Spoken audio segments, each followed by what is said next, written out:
must be so happy about your new job abroad. Your family is probably even distributing mithai to celebrate that you're about to become an NRI. But remember, sometimes a sweet laddu can turn bitter.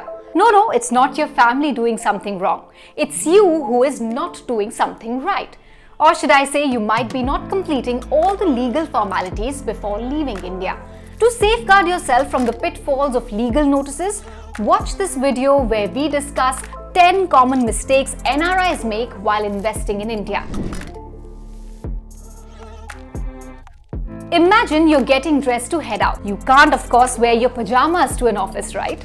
Similarly, as a non-resident, you cannot just use your old resident bank account. The RBI would not be too pleased if you did that. Then what should you do? Give that savings bank account a makeover. Convert it to an NRO account with updated KYC, kind of like turning those pajamas into formal pants. And your DMAT, well, it becomes the NRO DMAT account, which could be linked for future transactions. Apart from that, if you're planning to play the stock market game, remember you need a special ticket called the Portfolio Investment Scheme or PIS. If you're without it, well, you might get some uninvited attention, and not the good kind, but from income tax folks, and stumble into perhaps some FEMA tangles as well. Yikes. Last tip, you should review and settle your outstanding debts and/or investments, mainly because some of the tax exemptions may not be available once your residential status changes. For example, the tax exemption available with respect to the interest earned on NSCs or National Savings Certificates under Section 80C is not available to NRIs. Similarly, NRIs can only continue their existing PPF account till maturity and cannot extend it like the resident individuals. The benefit of tax exemption on interest paid on housing loan or education loan could be lost unless the NRI has domestic income. Investing in real estate is the first investment avenue that crosses the mind of an NRI due to its attractiveness of a regular income and potential capital appreciation, like a bright star catching your eye in the sky. Now, many times these decisions could also have been due to constant prodding by your parents, relatives, etc., which eventually becomes an emotional issue. Just like how you could be nudged to try new food at dinner. But real estate investing in India is tricky.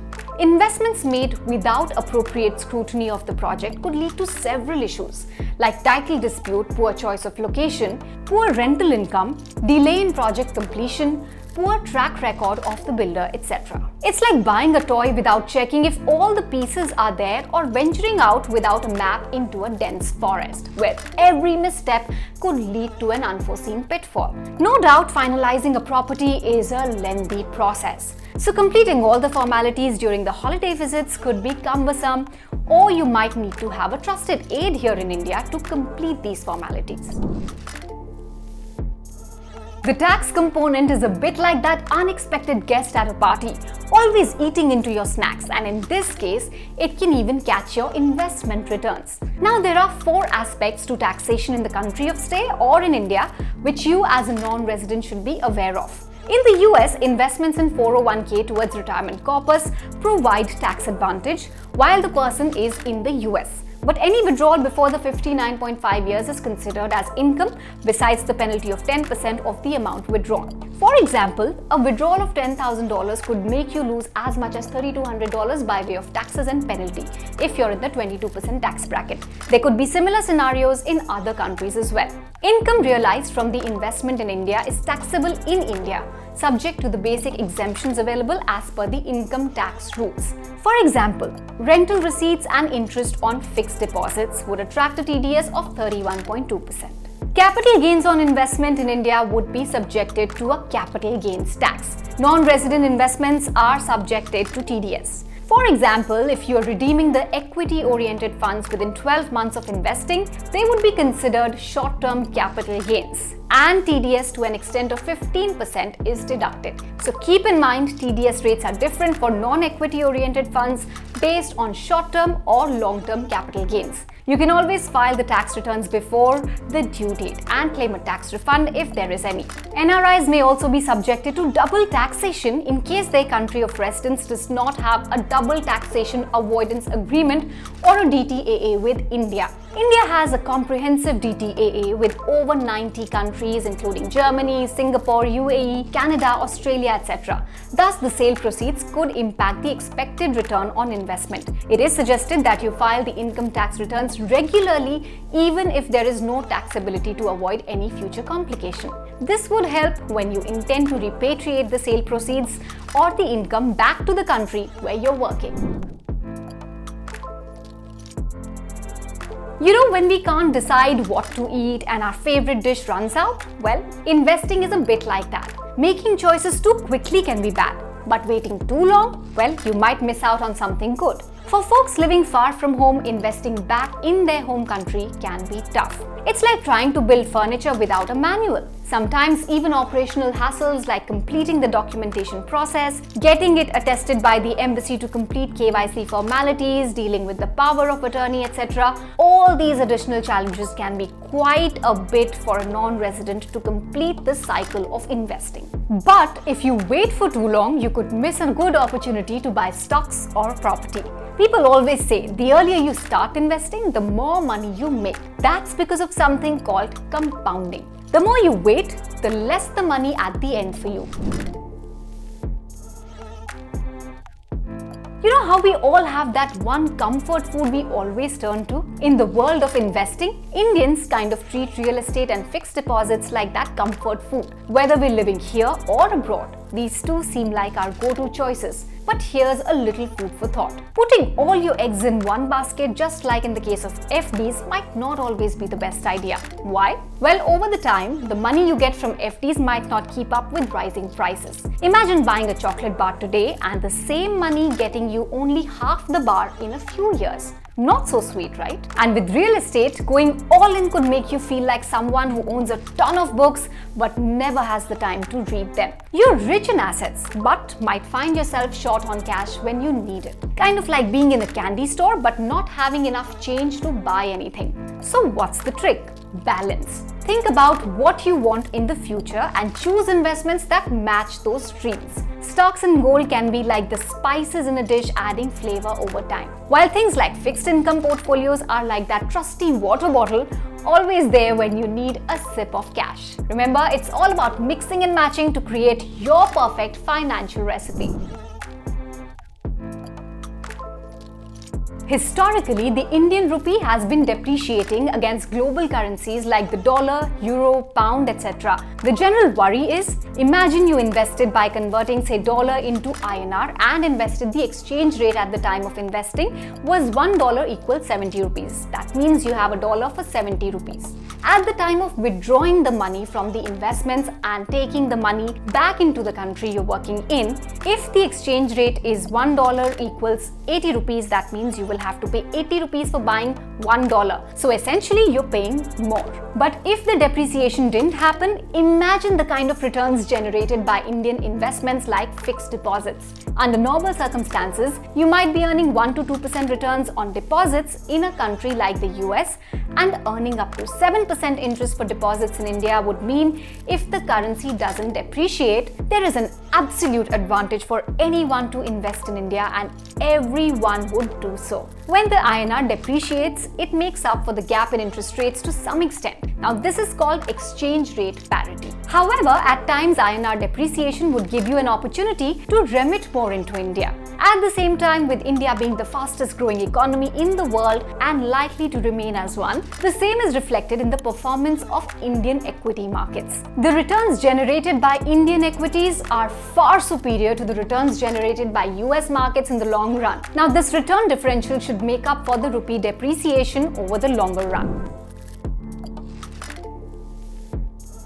You know how we always put a bookmark in our novels to remember where we left off? When it comes to investing, it's kind of the same. Every rupee we put aside should have its own little bookmark, a goal or purpose. This is what folks in the finance world call goal-based planning. Now let's talk about that big chapter we all need to think about. Retirement. We all dream of those days when we can snooze a little bit longer, maybe travel or pick up a hobby without worrying about Monday morning blues. And hey, With how fast things are moving in sectors like tech, some of us might get to that chapter a bit earlier than we thought. Plus, good news, we're living longer these days. But here's the thing, if you're an NRI, retirement planning gets a fun twist. Picture this. Are you seeing yourself chilling in India post-retirement or staying put where you are right now? If you're nodding to the former, especially if you're in the Gulf or somewhere similar, then start building your treasure chest in India and don't forget the shield. I'm talking about health insurance. Trust me, you don't want to be caught in a rainstorm without an umbrella. However, if you plan to stick around in your current country, especially if it has a solid healthcare system, your focus on medical insurance might differ. And investing back home in India? Well, think of it as adding a sprinkle of spices to your investment dish just for that extra flavor. The golden rule, start planning that retirement chapter early. Because the early bird catches the peaceful, worry-free retirement in this case. If you're a 90s kid, then you definitely remember that catchy Hero Honda jingle. Fill it, shut it, forget it. Ah, the good old days. But you know what? When it comes to all grown-up investments, that approach does not quite cut it. Think about those long game players in our investment squad. Stocks, mutual funds, that piece of land where you dream of building a tree house or maybe even a villa. Just because they're tagged for the long haul does not mean we can pop them in a drawer and forget about them. It's like watering a plant. You can't just do it once and hope it keeps growing forever. Here's a pro tip. Set calendar reminders. Yes, just like birthdays, to check on your investments. Could be once a year, every 2 years, whatever feels right. It's like giving your money plant a health checkup. And please, let's not get all sentimental about our investments, okay? If something's not bringing you joy or returns in this case, it's okay to let it go, even if it's that piece of property you bought on a whim. Paying the property taxes, spending on upkeep, maintenance, trying to find a suitable tenant, etc. That could be too much if the asset is not performing. In the end, it's all about making sure our money is working as hard for us as we did for it. So treat it like a garden. Nurture, prune, and watch it bloom. The cost of medical care is shooting up, and in India, the medical inflation cost has been much higher than that of regular inflation. Imagine you don't have insurance coverage. You're visiting India and there's a health issue that needs to be addressed immediately. Managing out-of-pocket medical expenses can be a very expensive affair. India is emerging as a favorite destination for medical tourism. You can get access to all types of experts and specialists within a very short span of time. You don't have to wait for months together to wait for your turn to get treated. Also, insurance companies have put a cap on the expenses that can be claimed by hospitals under different heads like room rent, OT charges, utilities, etc. All those expenses are generally billed per those limits if you have a medical insurance policy. Not having one might give a free hand to the hospital in charging you the expenses, and the bill might be inflated. So not buying medical insurance in India might just turn out to be an expensive mistake for a non-resident. Remember, this will be helpful if you're planning to return to India and or make frequent trips to India. And if you want to reduce the premium amount on your health insurance coverage, you can look out for top-up or super top-up plans which will make the health insurance cheaper for you. Over the course of our life, we painstakingly build our assets, be it physical or financial, right from investments in real estate, gold, deposits, shares, mutual funds, inherited assets from the family, etc. Now imagine what happens to all these things after we're gone. We'd want them to go to the right people, right? That's called estate planning. It's not just for old folks or really rich people. It's for everyone because, well, life is unpredictable. Generally, like most individuals, even non-residents tend to ignore this important aspect since it's not an exciting task. But preparedness always helps. Now the question is how to plan for it. Someone with limited financial assets and at the early stage of the career could start by adding joint holder and nominee in the financial assets. Once you're at a stage where you own a reasonable size of assets, consider drafting a will. Have a written will and make sure it has a witness. The witnesses need not be aware of the contents of the will. To avoid potential conflicts, it is suggested that you register the will. Just a heads up, as a non-resident,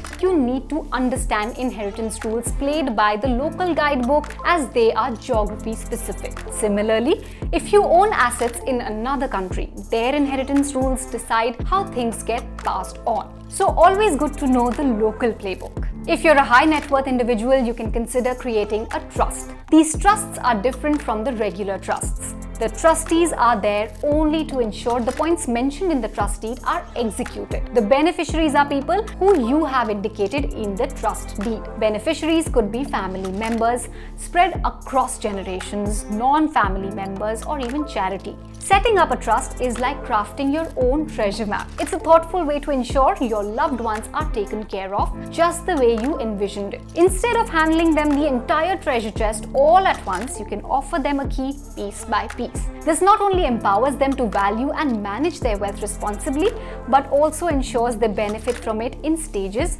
as and when they need it. Planning is great, but remember, our families aren't detectives like Sherlock. In the tech-savvy era, it's easy to lose track of where our assets are sprinkled, just like misplacing that TV remote or forgetting where we left our shoes at a big family gathering. So let's make everyone's life a tad easier. Keep all those important documents and records in one spot, perhaps next to that secret stash of Diwali sweets. And make sure your family knows. After all, why turn inheritance into a treasure hunt, right? As we all know, passing on assets to the next generation is not all that simple. It's like choreographing a dance. You need to consider a few things while drawing up an estate plan. The laws apply differently based on the religion or the faith we follow. In case of Hindus, the applicable laws are based on the Hindu Succession Act, so on and so forth. Succession laws are different in different states of our country. One more layer gets added for non-residents. Inheritance tax would be applicable for non-residents based in countries like the US.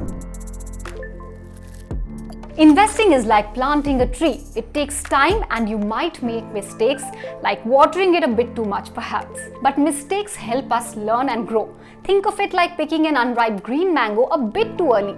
So let's learn and wait for our money trees to give sweet fruits. The idea is to learn from the mistakes and utilize the opportunities to manage wisely to achieve our financial goals and objectives.